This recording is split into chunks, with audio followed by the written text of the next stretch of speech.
I'm Alan Collins. General Wesley Clark, 38 years of service in the U.S. Army, rose to the rank of 4-star general as NATO's Supreme Allied Commander, a Democratic candidate for president 2004, written Winning Modern War, Iraq, Terrorism, and the American Empire, and Don't Wait for the Next War. General Clark, welcome to the program. Thanks for coming on tonight. Thank you, Alan. Nice to be on. As you know, the Internet was abuzz with an interview you did with Thomas Roberts at MSNBC. He was asked you about self-radicalization, and here's what you said during that interview. In World War II, if someone supported Nazi Germany at the expense of the United States, we didn't say that was freedom of speech.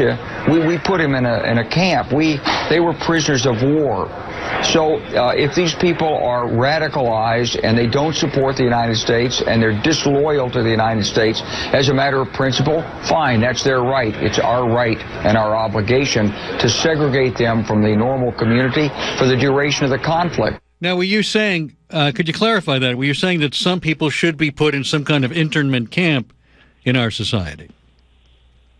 No, I'm saying that we've got to deal with the radicalization.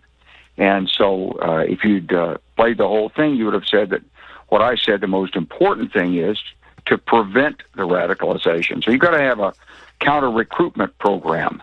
If the counter-recruitment program doesn't work, that is to say, if you don't know who's looking at these Islamic websites, if you don't know what the reactions are, if you don't have anybody that can talk them out of it, if they persist in becoming enemies and wanting to kill people, you've got to set up some milestones along that journey for them. And at some point, they either get arrested and they get treated as terrorists, or they get put in a prisoner of war camp.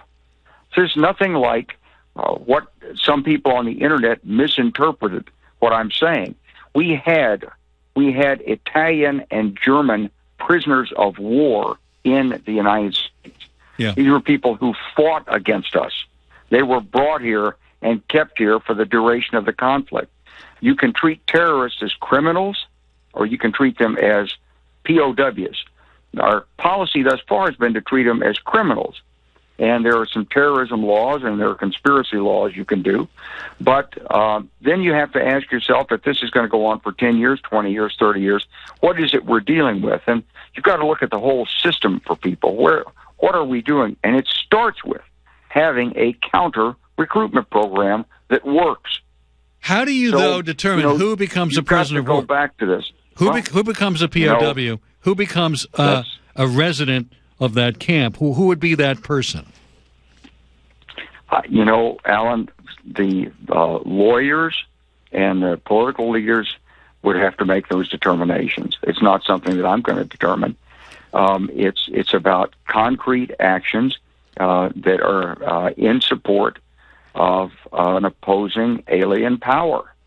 So what we know is that there's a conscious, deliberate outreach by Islamic State to try to find alienated, disaffected young people and convince them either to leave the country and migrate, in the case of women, to Syria, or in the case of men, just go out and start shooting people. So, of course, what we're doing right now is we're looking at how to defend ourselves. And some governors have said there should be some extraordinary measures, and some people are debating whether military should go around armed or not. And I'm sure the Pentagon is studying this. I hope they are, and I hope the government is. But it's the duty of the United States government to look at all the measures necessary to protect the American people. Done a great job on border security since 9/11. Now we're going to have to come to terms with the ISIS recruitment effort. Well, now, for example, the Chattanooga shooter, Mohammed Abdulaziz, there might not have been a way to get to him before he committed his heinous act in Chattanooga.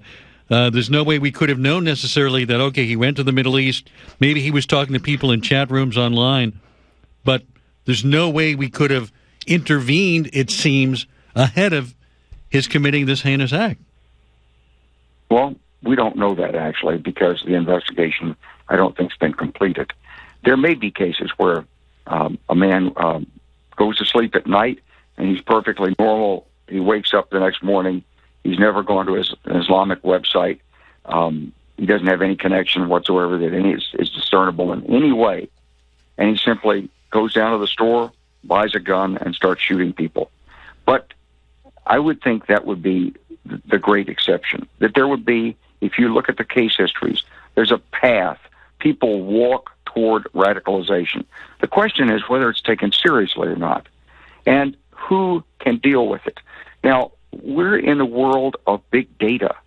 We know every chat room. Right. We know every website. We know everything going on in this country if we want to. Now, we may not have enough people, or they may not be properly trained, or there may not be a tasking mechanism to say, hey, reach that guy in Chattanooga right now.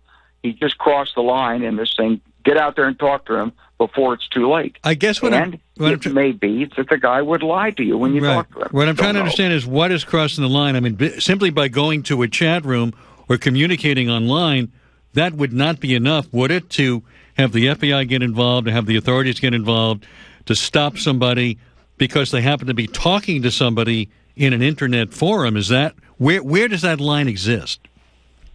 Alan, we don't know that. And that's one of the questions we have to ask. Now, if the President of the United States says that ISIS is the enemy and we have to destroy ISIS, and if ISIS is recruiting people, if you go back to a war analogy and say ISIS is declaring war on the United States, then you might say that if ISIS was talking to you and you were talking back, you would be doing something that was improper, illegal, or traitorous. During the Cold War, if the Soviet Union was recruiting people in the United States, the FBI would have stepped in and done something about it. So, these lines vary depending on the threat, depending on public judgment, and many other things. All I'm suggesting is that this is a responsibility of the nation. And it's not something you can dump on to the military and say, oh, you guys in the military, just carry your own weapons and good luck in the shootout. That's not. We want to stop it before that happens, obviously. But I guess what I'm trying to get is, where do you, if somebody is communicating, where's the line between privacy, free speech, and now the government's going to get involved? Are you saying there should be more government surveillance of people who are communicating with each other online or texting or whatever means we have Alan, to know what's going on in a digital world?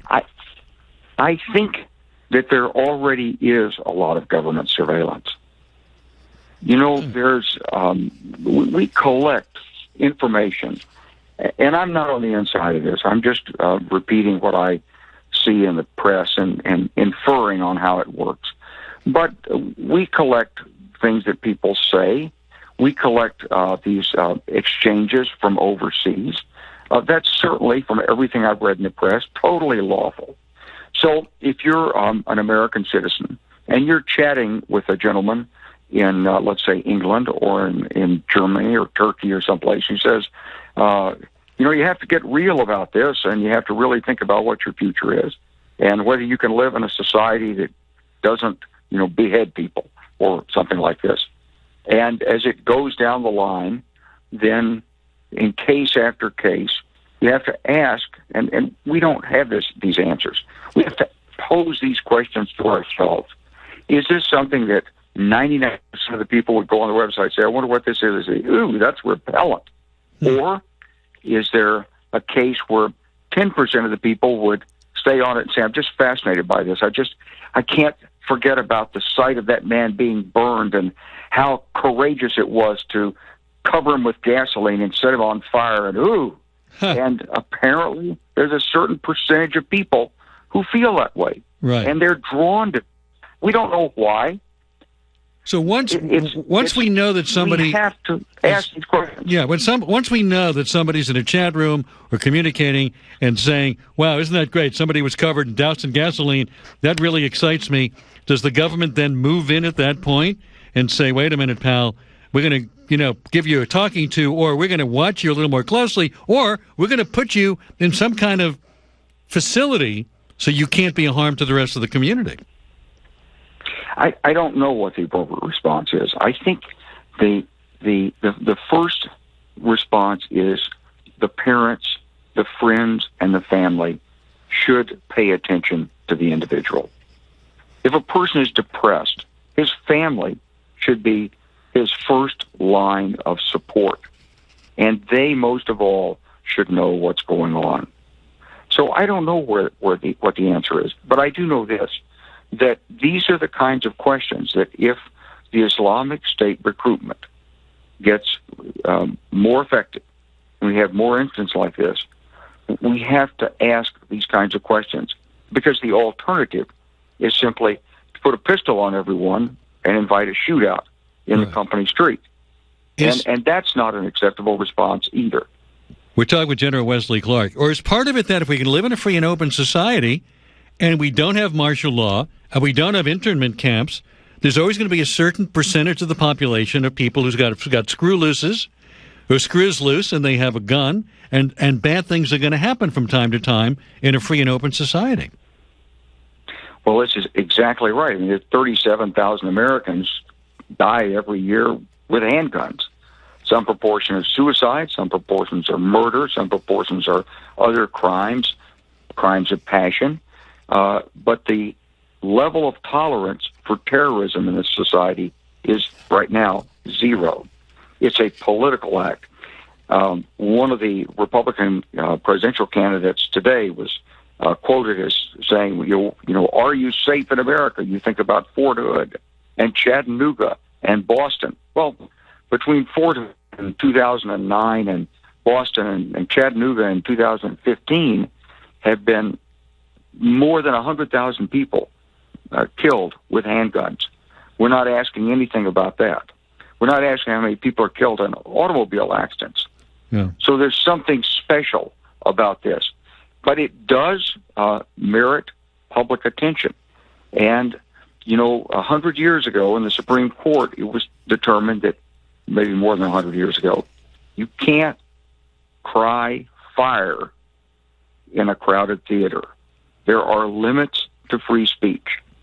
And so what those limits are have to be determined on a case-by-case basis. That's the way democracies operate. That's what the rule of law is. And we may not want to have to ask those questions, but I think it's appropriate to raise them when we're talking about, there's a law that says the military can't engage in law enforcement called posse comitatus. Yeah. All of us are taught that in uniform. So, you know, it's a very strange notion to say to the military, you boys are on your own, strap your 9mm on, and good luck out there, because you don't know what's going to happen when you... But am I hearing that we should have more government surveillance, more looking at people than currently exists in our society? More. Well, I think we have to assess what the alternatives are, Alan. And all I'm doing is raising the issue. In previous conflicts, we've gone from one extreme to the other. We had terrible things happen in there was once a Sedition Act in America. Yeah. And Americans hated it.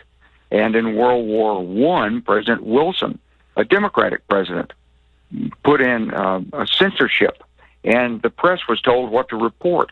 And there was actually a government office of propaganda to whip up anti-German feeling. Americans of German descent couldn't speak German. They changed their names. Stores changed. In World War II, we did terrible things to Japanese Americans in these internment camps because the public was afraid. What I'm saying is, let's get ahead of this. Let's think this thing through, because right now, ISIS recruitment is very, very small. But every incident is reported. Right. Every incident is treated as a crime. And so these young Somalis who tried to go to Syria, they're brought back. Some of them are sentenced to 2 or 3 years in jail. And is this the right response? Right. And understand. Is this the best we can do? So, we need to get this question out. I wish we had a little more time. General Clark, I thank you very much for being with us tonight. Thanks so much for your time. Thank you, Alan. Appreciate it as always. Back in a moment at 877-4-ALAN.